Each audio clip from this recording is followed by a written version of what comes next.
আসসালামু আলাইকুম। এইচএসসি ২৬ ব্যাচের প্রিয় শিক্ষার্থীরা, আশা করি সকলে প্রস্তুতির জন্য একটা ভালো সময় কাটাচ্ছ। পরীক্ষার ঠিক এই মুহূর্তে আমি তোমাদের জন্য আইসিটির সাজেশন সিরিজ নিয়ে আসব, যেখানে অধ্যায় ভিত্তিক সাজেশন দিব, পাশাপাশি কোন টপিকের গুরুত্ব কতটুকু কিংবা সাজেশনের বিস্তর আলাপ হবে। আমরা আজকের সিরিজে অধ্যায় ১-এর সাজেশন দিব এবং এই সংশ্লিষ্ট কথা বলবো, এবং তোমাদের যদি কোনো প্রশ্ন থেকে থাকে বা জানার কোনো কিছু থেকে থাকে তাহলে তোমরা এই পোস্টের কমেন্টে বিস্তর জানাতে পারো। আজকে আমরা আমাদের এইচএসসি ২৬-এর আইসিটি সাজেশনের অধ্যায় ১ নিয়ে কথা বলবো। আমরা প্রতিটি সাজেশনে চেষ্টা করব হচ্ছে গুরুত্বপূর্ণ অর্থাৎ সৃজনশীলে আসার মতো টপিকগুলো, যেগুলোতে আমরা বেশি ভয় পেয়ে থাকি, অর্থাৎ গ এবং ঘ এর জন্য ৩ এবং ৪ মার্কসের কথা বলবো। আমরা প্রথমে যে টপিক নিয়ে কথা বলছি সেটা হচ্ছে video conferencing, freelancing, outsourcing, e learning, telemedicine, smart home এবং ই-কমার্স। এই টপিকগুলো সাধারণত অনুধাবনমূলকের জন্য এসে থাকে, কিন্তু বর্তমান পরিস্থিতির আলোকে যদি প্রশ্ন প্রথম অধ্যায় থেকে সহজ আসে কিংবা বর্তমান সময়ের সাথে মিল রেখে যদি প্রশ্ন করতে চায়, তাহলে প্রশ্নকর্তা এখান থেকে প্রশ্ন দেওয়ার একটা সম্ভাবনা আছে। সুতরাং তোমরা এই টপিকগুলোর বেসিক কনসেপ্ট, সংজ্ঞাগুলো তোমরা দেখে নেবে, যে আউটসোর্সিং কী, লার্নিং কী, টেলিমেডিসিন কী, স্মার্ট হোম কী, ই কমার্স কী, যাতে এখান থেকে কোনো সৃজনশীল যদি আসে তাহলে তোমরা সেখান থেকে আনসার করতে পারো। পরবর্তী যে টপিক সেটা হচ্ছে ভার্চুয়াল রিয়েলিটি, ইম্পর্ট্যান্ট আছে।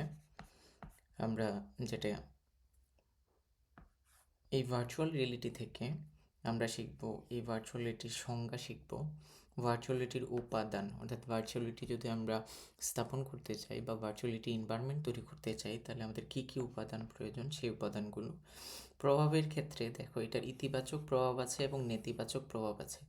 এই ক্ষেত্রে আমরা ইতিবাচক প্রভাবটা একটু গুরুত্ব সহকারে পড়ব, যে ভার্চুয়াল রিয়েলিটির কোন কোন ক্ষেত্রে ব্যবহার এবং বর্তমান সময়ে ভার্চুয়াল রিয়েলিটির কী কী ক্ষেত্রে ব্যবহার হচ্ছে।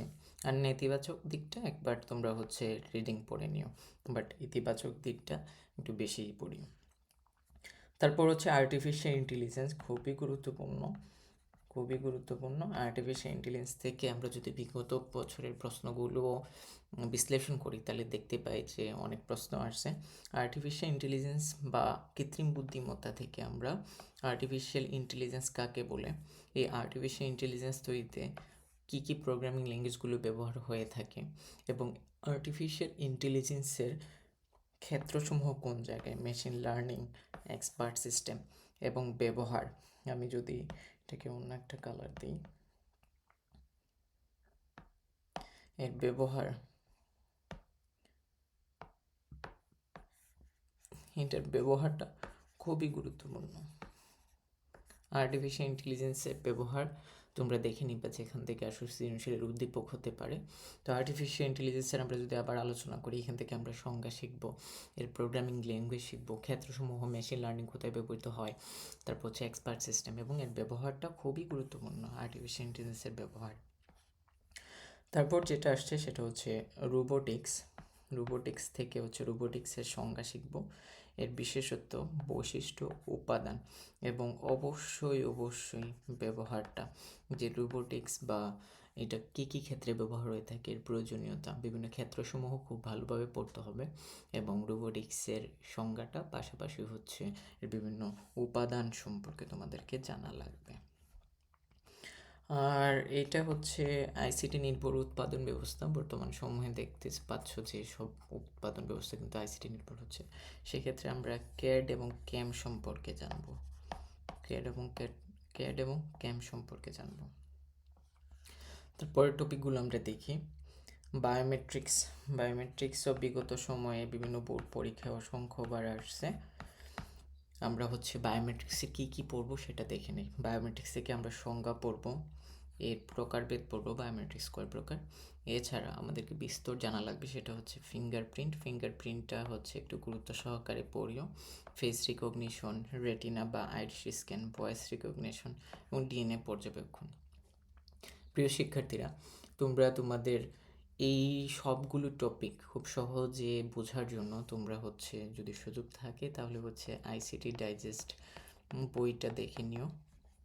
আইসিটি ডাইজেস্ট বই দেখে নিও। এখানে প্রত্যেকটা টপিক খুব সুন্দর এবং সাবলীলভাবে উপস্থাপন করা হয়েছে।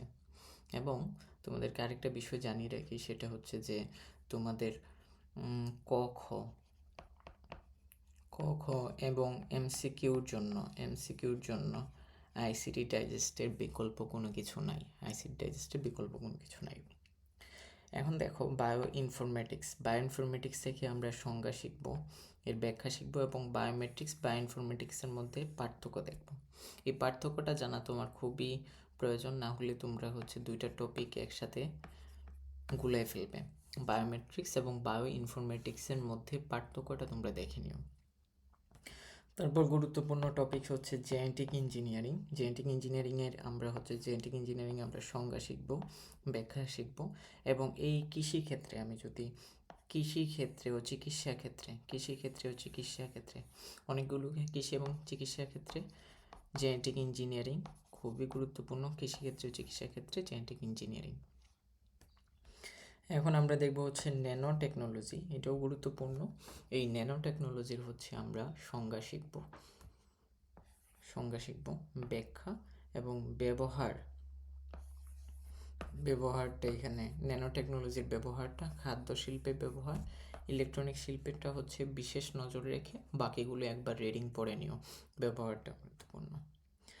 আর তোমরা ইতিমধ্যে জানো যে তোমাদের সিলেবাসে অনেকগুলো টপিক বাদ গিয়েছে, অনেকগুলো টপিক নতুন করে সংযোজন হয়েছে। এর মধ্যে আরেকটা টপিক আছে হচ্ছে তোমাদের আইওটি বা ইন্টারনেট অফ থিংস। এটা হচ্ছে তোমরা অনুধাবনমূলকের জন্য